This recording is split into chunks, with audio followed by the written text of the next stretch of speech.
Assalamu alaikum wa rahmatullahi wa barakatuh. I know everyone is coming and joining back in, but let's go ahead and begin. Assalamu alaikum wa rahmatullah. May the peace of the blessings of God Almighty be with you. Welcome to the curriculum and instruction track of our conference. My name is Fuad Yaqub. I serve as the interim principal at the Minaret Academy in Anaheim, California. We have just some reminders. Number one, please make sure your mics are on mute.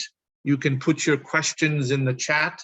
Relax and enjoy the session. And myself and Miss Susan, our presenter, will get to your questions, inshallah. So we're very excited. The topic this morning is Don't Be the Crazy Chicken, Surviving Stress as an Educator. Our presenter is Miss Susan Labadi. She has a distinguished career in education as a teacher, as an educator, as an administrator, as a principal. I can go on and on and on. Currently, she trains educators, parents, and other professionals in stress reduction, positive school culture, social emotional intelligence, and mindfulness through her company, Genius School. So without any further ado, I'm going to turn it over to Sister Susan. Please give her your undivided attention and a big round of applause. Thank you, Brother Fawad. I really do appreciate the beautiful intro there. Assalamu alaikum, everyone. Thank you so much for giving us your time on this Saturday. I'm the sub, basically. What can I say? I was looking forward to seeing Dr. Seema Imam for her presentation. Her title was very intriguing. But as luck would have it, she was not able to present today. And so I received a call to fill in. But I wanted to address first the crazy title that I've brought, Don't Be the Crazy Chicken. And what is meant by that is that many times I know we are running like crazy. The needs are great and we give our utmost. But at a certain point, we become depleted. And that's not healthy for us. And I know it affects a lot of us because I've talked with so many of you. I see it every time I go to visit a school. So this is something that I think is really important to share. Particularly, I know that I have physically suffered from stress. And I believe that if I can share some of my tips and hacks with you, that maybe I can make the world a little bit better. And you, of course, affecting all of the people that are in your lives and especially your students, you want to be able to get a little bit of help, I'm sure, to be able to get you through so that you could do the best job that you can and still have something in reserve for yourself. So let's begin. The irony of this is that, yes, we are looking at stress, and I'm having difficulty advancing my screen. There we go. Yes, stress is what we're talking about today. So the irony is that I received a phone call from ISNA at the literally 11th hour on Thursday expressing that Dr. Imam was not going to be able to make it into her presentation. And so could I fill in? And my first thought was, share with me what her slide deck is, and I'll see if I can deliver that content. But that was no go. And then I had a couple of other people that I suggested, and I was trying to weasel out of it, to tell you the truth. But that didn't happen either. And finally, with a call from Sister Najwa, I acquiesced and said, okay, what I would like to talk about is something that's very near and dear to me, and that is dealing with stress. And so I would prefer that you take this moment to think about what is it that, if you were to target one thing, heck, maybe several things, what would it be that you would identify as causing some stress in your life? So take a few moments if you would, and let's see if we can get you on track to try to put this into your record.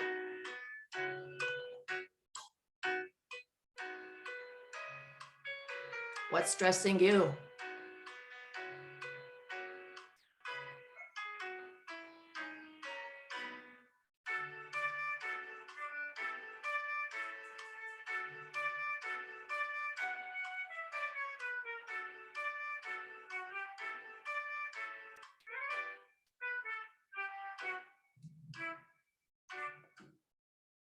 All right, let's move on.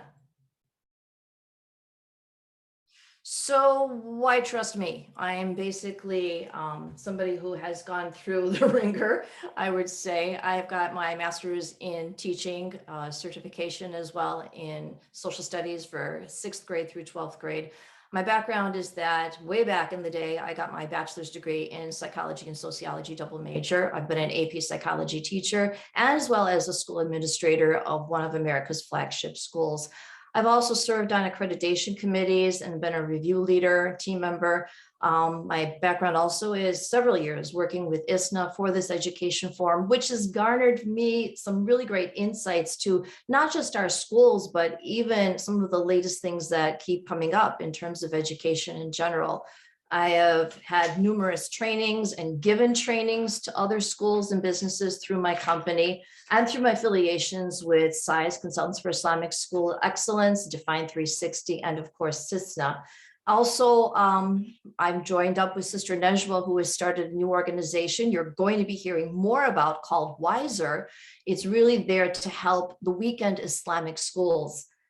We all know that many of them truly do need some help. And so with the background that we have, we feel that we can offer something of good value to them. I'm also a certified character coach and a student of healthy living my entire life. My family goes way back with medicine as their professions. And so it was something that was always of interest to me. Basically, I want to share the things that I have come up with that I think are very useful. And I'm working on a book called Don't Be the Crazy Chicken, Surviving Stress as an Educator. As the eldest of 6 kids, I guess I've become a people pleaser. I'm the mother of 4 adult children. I have a spouse, alhamdulillah, and soon to be the grandmother of 3. One is on the way. So I've walked the road. I know what stress is. And so let's talk about what it is that we're looking at for you. So let's get a perspective on what we're going to do today. You're going to look at what stress is really all about in terms of the current research and from some Islamic resources. I wanted to share with you also some of the solutions that go with the mind, body, spiritual connections. And you're going to get some scripts for setting boundaries, which I think are very important. We're looking at also that when you're teaching, what is it that is relevant for our students' future? Sometimes we find ourselves doing the same old, same old. It's almost like you keep piling more stuff on the mountain, but do you ever take anything off of the mountain? So it's something that I would like you to consider before you get back into working this year. And I wanted to also share with you what I did when I found out that I was going to have to do this presentation on some very short notice. So putting my talk into practice. All right.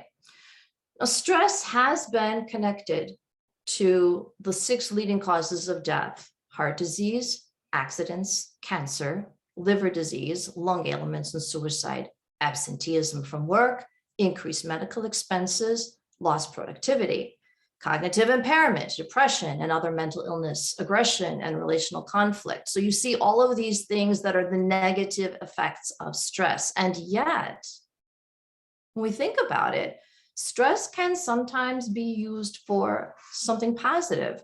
And what I'm referring to is, think about some of your Olympic athletes. Obviously, they're feeling some stress and a lot of pressure, but sometimes that stress gives them that extra energy to go over the top in their performance. Sometimes, although you might be very tired, you have a situation that is considered a positive type of stress. We would refer to that as eustress, whereby you're going to, I'm trying to advance my slide here, so sorry, to see if you can bring about, a positive experience. If somebody in your family is getting married, is the one that I oftentimes will come up with. It's stressful, but it's a happy type of a stress. When you're having a baby born in the family, you're going to be deprived of sleep, but you see that in a positive light. So my point is that your mindset really does determine your body's response. And we're not all alike. There are so many variations. You probably can think about, if someone has had an experience and they found it very stressful, Perhaps their neighbor has that same experience and it's like water off the back of a duck. They don't really have any issues with it. We each of us have our individual temperament. And so it's important that you know yourself. And even when you do have to go through stressful situations, it's important to understand that when you succeed, when you survive your stressful situation, you will have felt a sense of success, and that can be quite euphoric. I know every new job I think I have ever had, I come home and I cry because it's always hard the first day trying something new.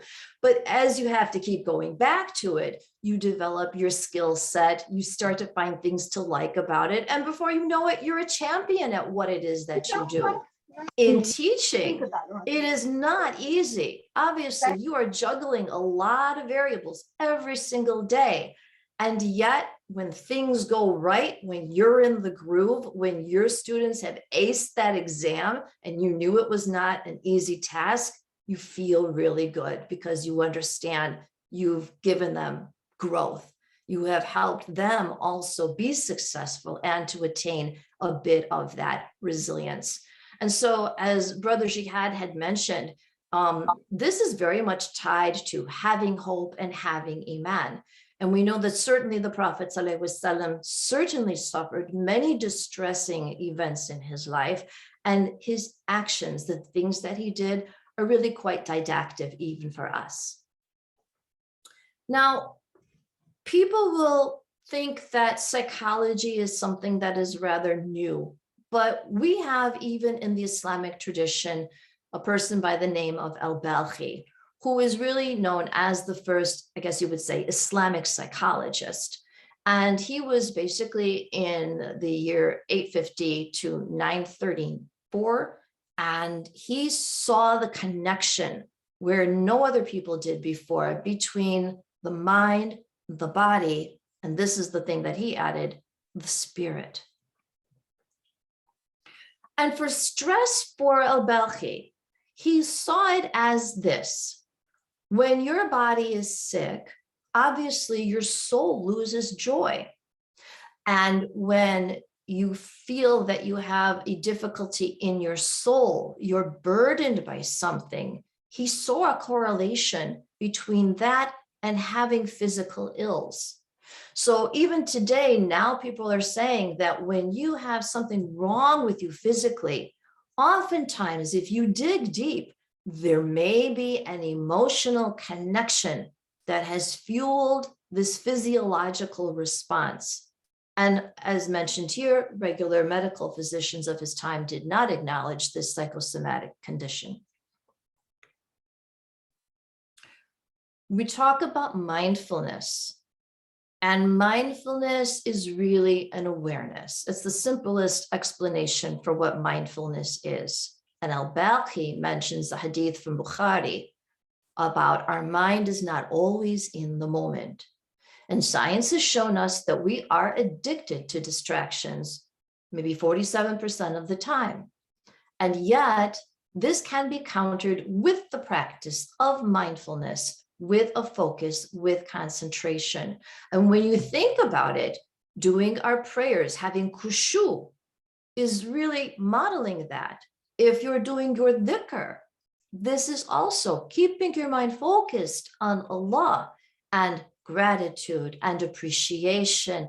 These are all elements really of mindfulness and practices that when you do them, they do become stronger.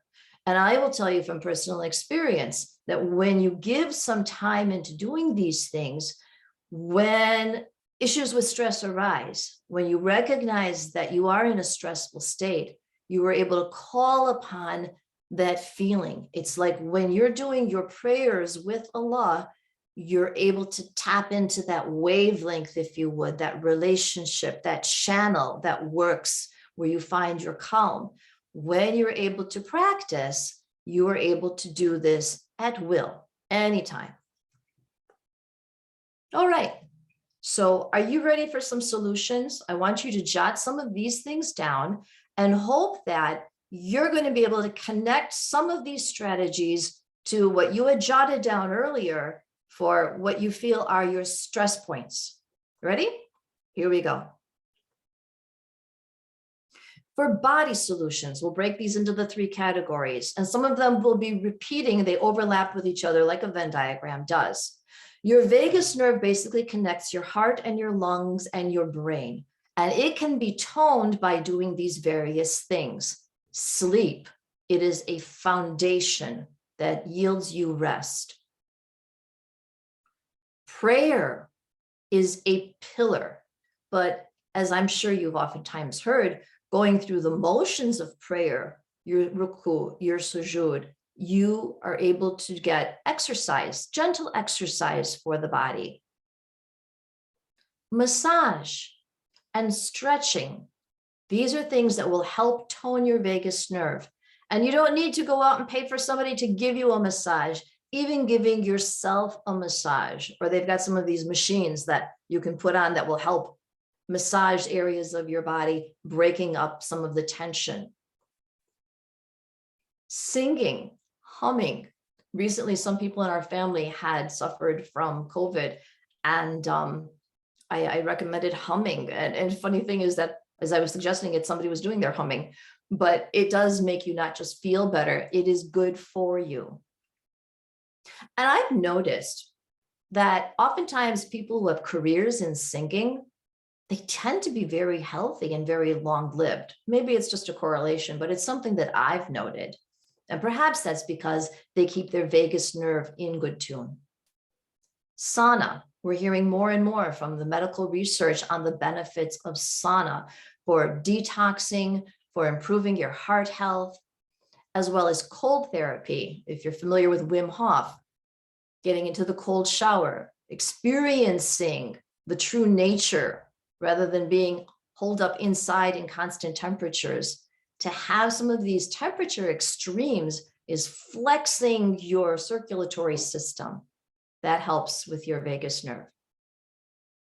Slow, deep breathing. And while I'm mentioning it, take 1 deep breath in right now. And let it out. We've been sitting here too long already with this presentation and others.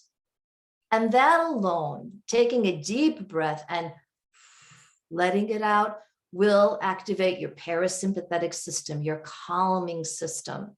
So if you've noticed any time that perhaps you have been in stress, you might just intuitively take a few deep breaths and let them out. It will help settle your system. And as mentioned earlier, of course, dhikr. And then scents like lavender, vetiver, basil, neroli, cardamom. How many of you put cardamom in your coffee? Or it's a spice you might even use in your baking. These bring about calming effects on the body. I recall too, a while back, I don't know why, but I didn't know why. I was just very amped for some reason. And so I have an oil diffuser in my house, and I just decided I was going to put some lavender in. And as soon as I opened the bottle of lavender essential oil and just took a sniff of it, I noted immediately, I felt just a letdown of all of that amped tension that I'd had. So it does have a physiological effect for your body. All right, mind solutions. Again, sleep for rest and clarity of mind. Prayer as a pillar for your calmness. And even Allah tells us that from your prayer, you get peace of mind. Is this not Islam? Reading the Quran or listening to the Quran to calm the mind and give guidance. There'll be reference to this a little bit later in the presentation as well. Using the Quran almost as medicine. Laughter to relieve strain and to strengthen immunity. Those of you who have been maybe subjects with psychology classes in the past, you're perhaps familiar with Hans Selye, who utilized the understanding that you can resist stress for so long, but then you have a breakdown.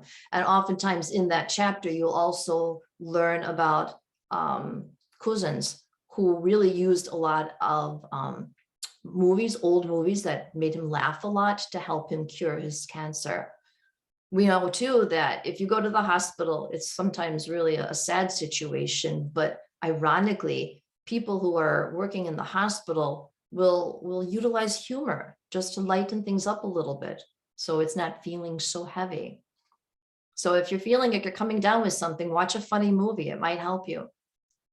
Breath, again, to regulate your thoughts and to downshift the body when it's stressed. Dhikr, again, to stay close and protected with Allah and to downshift an amped body. Gratitude.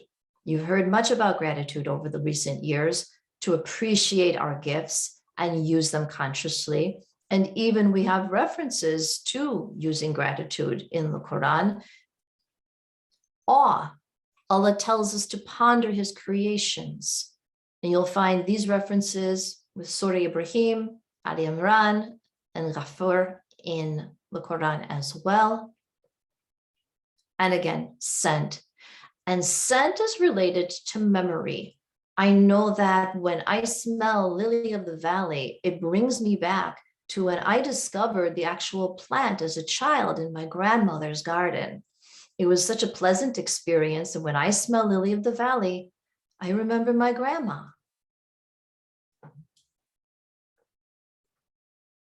Next, we have the spiritual solutions.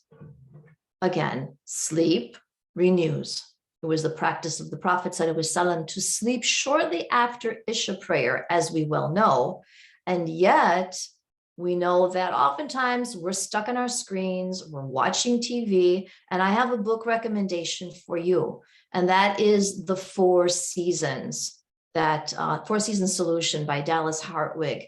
He's the guy who came up with the Whole30 diet plan.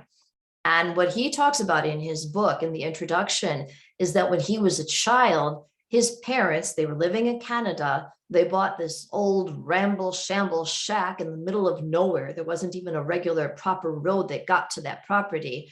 And the shack was so dilapidated that they literally had to camp, his mother, father, himself, and his sister, so that his father could fix the place up.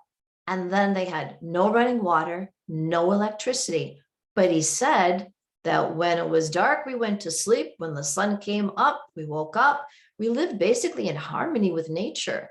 And if I think about even my husband, where his grandfather lived in Palestine, I went to visit that old, I wouldn't even call it a house these days. It was sort of like a mud shack. There was a second floor and you needed to get to it by way of a ladder. There was no electricity, there was no running water, but these things, they're not that far back in our ancestors' past where they would live in harmony with what the seasons did. And so I found it to be a very interesting book. Now that it is winter, we should be going to sleep much earlier. It's as though oftentimes I said in the winter, I just want to hibernate. I live in Chicago. And so when we get some extra rest, it seems to be the thing that we should be doing to be in harmony with the nature, rather than keeping the same schedules that we have. In the summer, we're able to eat more carbs and burn them off because we've got longer days, we feel more energy. But in the winter, there's something to be said for just sort of settling in, getting extra rest, reflecting on life, rather than being in the endless summer of go, go, go. We need this time to eat warm, soothing food, spicy things. These are the things that I guess are meant to be according to our nature, that oftentimes perhaps we just ignore because we're always on the run. So prayer also sustains and feeds our souls by connecting to Allah. This is the spiritual solution. The Quran reading and listening regulates our systems, cleanses our environment, and protects us. Breath. The Quran refers to the breath as a gift from Allah and also refers to the expansion of the chest. Dhikr reminds us of our dependence on Allah and His mercy. Awe, documentaries are great. And there are a couple that I would recommend. Presently on Netflix, there's a program that my daughter had recommended to me by Will Smith called Welcome to Earth. I've only seen the first 2 episodes of it, but I was awed by it. When you think about some amazing things perhaps you're not aware of that Allah has put into our creation. And he even mentions that he's put more into the creation of the heavens and the earth than even in the creation of humans. Watching the program will absolutely delight you and make you so appreciative of what Allah has created for us. And the second program too is about Fantastic Fungi by Paul Stamets. It's again amazing the power of mushrooms that we are still discovering, how they're able to communicate between different plants. Did you know that when there are 2 trees that are in somewhat close proximity to each other, but one is not doing so well, the other tree will funnel some of its nutrients to the tree that is struggling under the ground? Absolutely amazing. And then we have gratitude. Allah tells us, if you are grateful, I will certainly give you more. This is a promise from Allah. And so we are told to be grateful, to think and reflect upon the gifts that he has given to us. And when we're running 24/7, sometimes we don't give that its due course. So while we want to impart to our students a solid work ethic, we also have to think about our own work ethic. We work hard, really hard. And especially since COVID has come about, I know the demands have been even harder. I happen to be teaching, as sometimes I go back in and I do substitute for long-term maternity leaves and things like that. I happened to be teaching when COVID struck and we had to close down the schools and then everything went online. So I understand the challenges that have come up. And they're continuing, and hopefully this trial will pass soon for us. But what is it that we can do to also make some boundaries? Because in my own experience, I will say that I was working when I was an administrator as well as teacher 7 days a week. It was 6 o'clock in the morning till midnight every single day, except on the days when at midnight, my husband said he wanted to watch a movie, and feeling so sorry for him because he was getting completely deprived, I would say, okay, I'll just drink a lot of coffee in the morning and I'd be up till 2 o'clock to watch a film with him. So it's not sustainable. I paid the price for doing that. But we also have to know how to say no sometimes, right? And we are also reminded that Allah does not change the condition of a people unless they change what is in themselves. We, if we want something to be different, have to take the bull by the horns and decide what are the changes that we are going to make. We have to make a plan and then execute. So let's say somebody asks you to do something and your plate is already rather full. What are some things that you can say? Here's a few tips. All right, let me think on that before I give you an answer. I had to do this with my own kids yesterday when they were applying me for doing something, and I told them I'm really busy with trying to make this presentation right now. Get back to me another day. Or even, let's choose what I could take off my plate if you want me to do that. And that way you're able to hold back the tide a little bit on all of the demands that are being made on you. And you can, if you use hashtags, try to get some more responses like this. You should have a repository of things that you're able to say, because sometimes I know that I really don't want to agree to take on another bit of weight on my life, on my shoulders, but that maybe I don't know how to say no. And if you're like that, then you can find some of these scripts as well.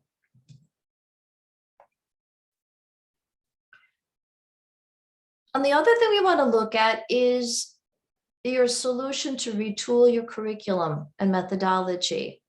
Our culture is changing. Think about Gen Z. They like to work smarter, not harder, right?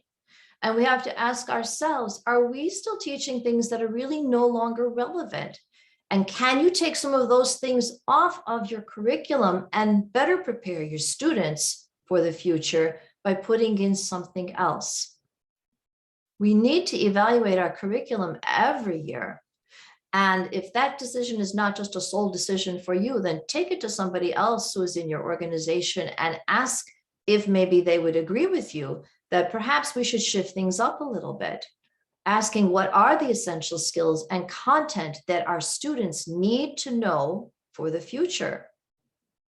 Because we want to prove ourselves to be models and mentors for our students. And so you're not really the crazy chicken after all, now are you? When we learn to manage stress, you really are the shepherd. And in being a shepherd, you have very good company in the prophets. You have a flock that you are taking care of. It is an amana. It is something that requires you to be at the top of your game, constantly vigilant. We know that shepherds are out in the elements, but they come prepared. They protect their flock, they defend their flock, but they're also there to be able to weather the storms because they know how, they have the wisdom, they have the experience. And this is what your students will need always from you. So when you learn to manage your stressors, you are being a very good example to them because you can certainly be assured that their future most likely holds a lot of stress. And so with that, what did I do when I was asked to create this on short notice? Well, first of all, my heart rate went up, my nerves and my cortisol flew into high gear. I will not deny that. I made dua for Allah to help me deliver a useful message to you. And then on Thursday night, I decided I was going to relax and let my subconscious create. But then when I went to sleep, I wasn't able to sleep because I crawled into bed and my heart was still racing and my mind was rolling on what it was that I think I was going to do for this presentation. And while I'm laying in bed with my heart racing, I started getting ideas of how he's going to plot my introduction. And then I decided this is not going to be good because I'm laying in bed for an hour, not able to sleep.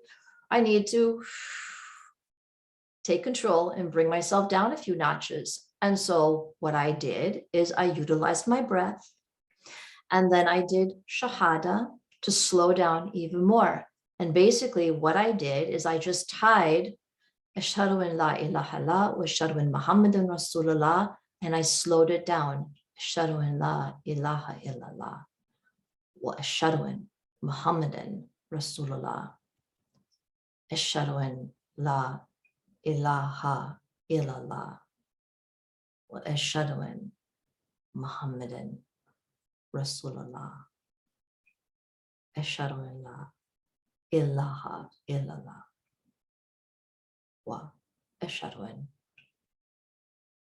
Muhammadan Rasulullah.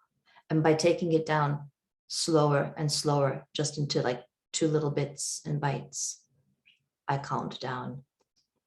I was able to get to sleep, and it was a restful sleep. And then in the morning, I took care of breakfast, I ran a few chores, and then I buckled in to do the presentation, which went till about 11 o'clock at night, and said, okay, now I leave the rest to Allah. And so here we are. So with that, let's see what's in the chat. And if you have any questions or something, then please let me know. Alhamdulillah, Sister Susan, that was outstanding. So if you want to put a question in the chat, or we have about 10 minutes, if you want to raise your hand or unmute yourself, Sister Susan will be able to answer your questions. I've also put the survey link for today, so make sure at some point today that you do complete this survey for this session.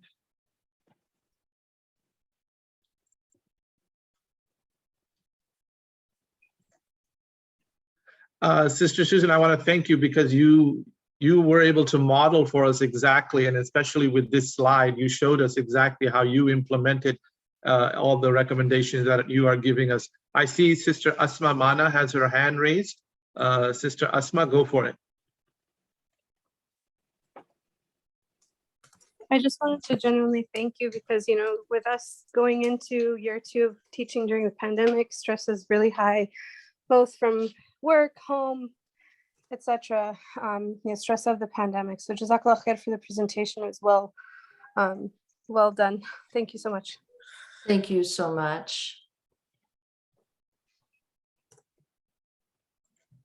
What I do have is my website, susanlabadi.com. If you're interested in connecting with me, or if you have any questions, if I can help ever in any way. I also have a weekly newsletter that I put out that I even managed to get out even last night, although it was a bit late, just a way that we can stay connected, because this is the thing that I really enjoy working on. And for that reason, I'm working on putting a book together called Don't Be the Crazy Chicken, because I was a crazy chicken. And then decided, wait a minute, I am a shepherd here, right? Sister Susan, there's a question. Will the slides be Yes. available for us to access later? You know what? If you write to me at my email address, susan@susanlabadi.com, I'd be happy to send it to you. I'll give you a link to get access to it. How's that? Okay? By all means. Brother Muhammad, is it your hand raised? Go ahead. Assalamu alaikum. Sister, thank you very much for your very, very interesting presentation. Since we are in the curriculum channel, I have a very simple question. That the problem of having two curricula in the schools, one for religion and one for the other disciplines.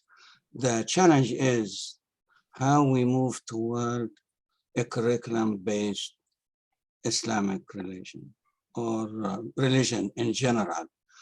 I'm sure you went through this question before, and there is a little effort into that direction, even though the concept, everybody talk about it, but there are no practical steps from the educators to really formalize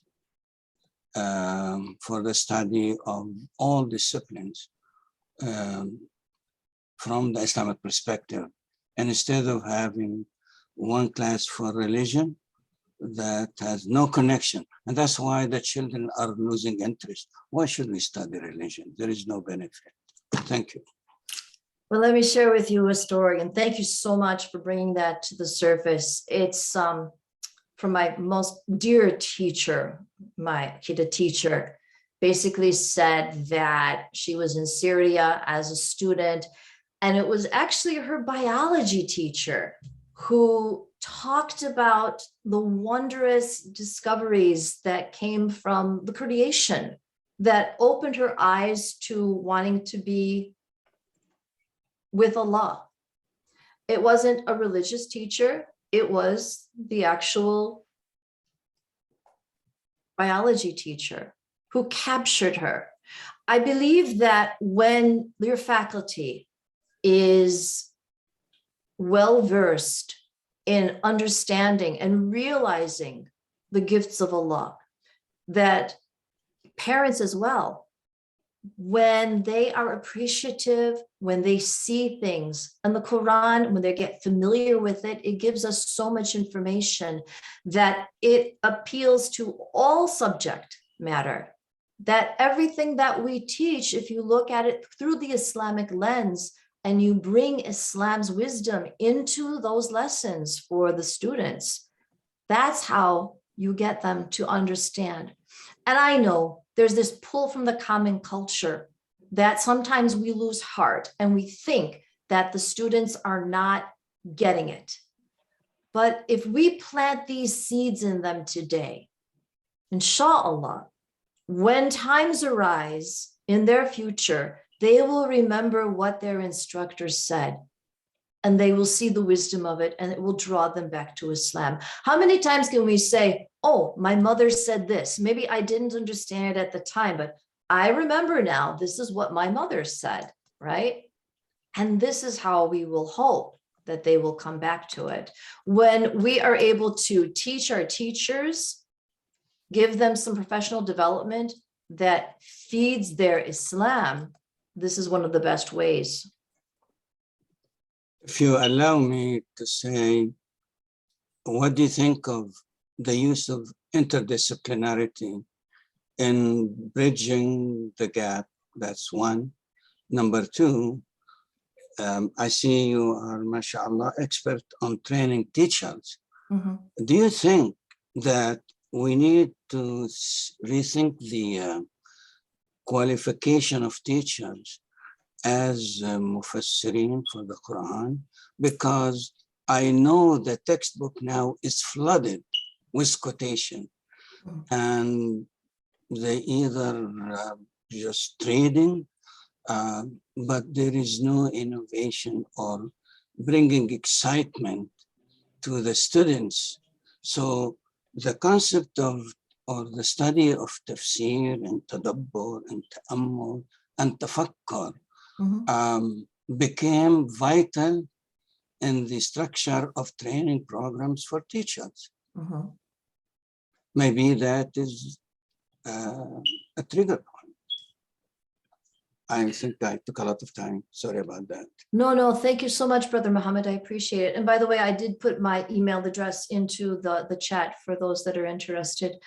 The whole concept of interdisciplinary is absolutely spot on, because nothing exists in a silo anymore, nor should it, right? We sort of went into that, but now we want to open things up and overlap because this is life. And I truly believe that every single person that walks through the door of an Islamic school, whether they even be Muslim or not, this is a gift, a person who is a gift to us from Allah. For all we know, if they're not Muslim, maybe one day they will be. But they're a human, a fellow human being. And Islam is for all human beings. So you open the door to invite. And by giving your staff, just like you would do with your students, talking about the miracles of Allah, the blessings, the mercy of Allah. When you see so many things in life and you are a student of life, you can't help but gush about it. And your enthusiasm as a student then reflects so that you become their teacher for every human being, whether they be a student, whether they be a parent, whether they be another faculty member. We all need these reminders to help keep us as a tight-knit community of humanity, to see the appreciation that we should have for Allah, because we know Shaitan is the greatest of deceivers. He will make us forget. But if we can help each other by reminding each other, this is, again, what a shepherd would do. This is the best that we can do. Does that make sense? Alhamdulillah. Alhamdulillah. We have come to the close of this session. I would like to thank Sister Susan. As she mentioned, she had to pinch hit for Dr. Seema Imam, and our dua is with her for a speedy recovery. You gave us tools for professional life, for our personal life. This was really outstanding, Sister Susan. You have her contact information there. You have the survey there. If you are going to continue with our curriculum and instruction track, for logistical reasons, we're going to close the session so you can log back in. And remember the theme and keep it in your mind as you're going through all the sessions: resiliency, hope, and faith, staying committed to mission. So let us conclude with the dua. Bismillahir Rahmanir Rahim. Wal asr. Innal insana lafi khusr. Illa alladhina amanu wa amilus salihati wa tawasaw bil haqqi wa tawasaw bis sabr. Subhana rabbika rabbil izzati amma yasifun. Wa salamun ala al-mursaleen. Walhamdulillahi rabbil alameen. Once again, thank you. Please continue with our conference. And Sister Susan, may Allah bless you and your family. Thank you for an outstanding presentation. Thank you. Assalamu alaikum, everyone.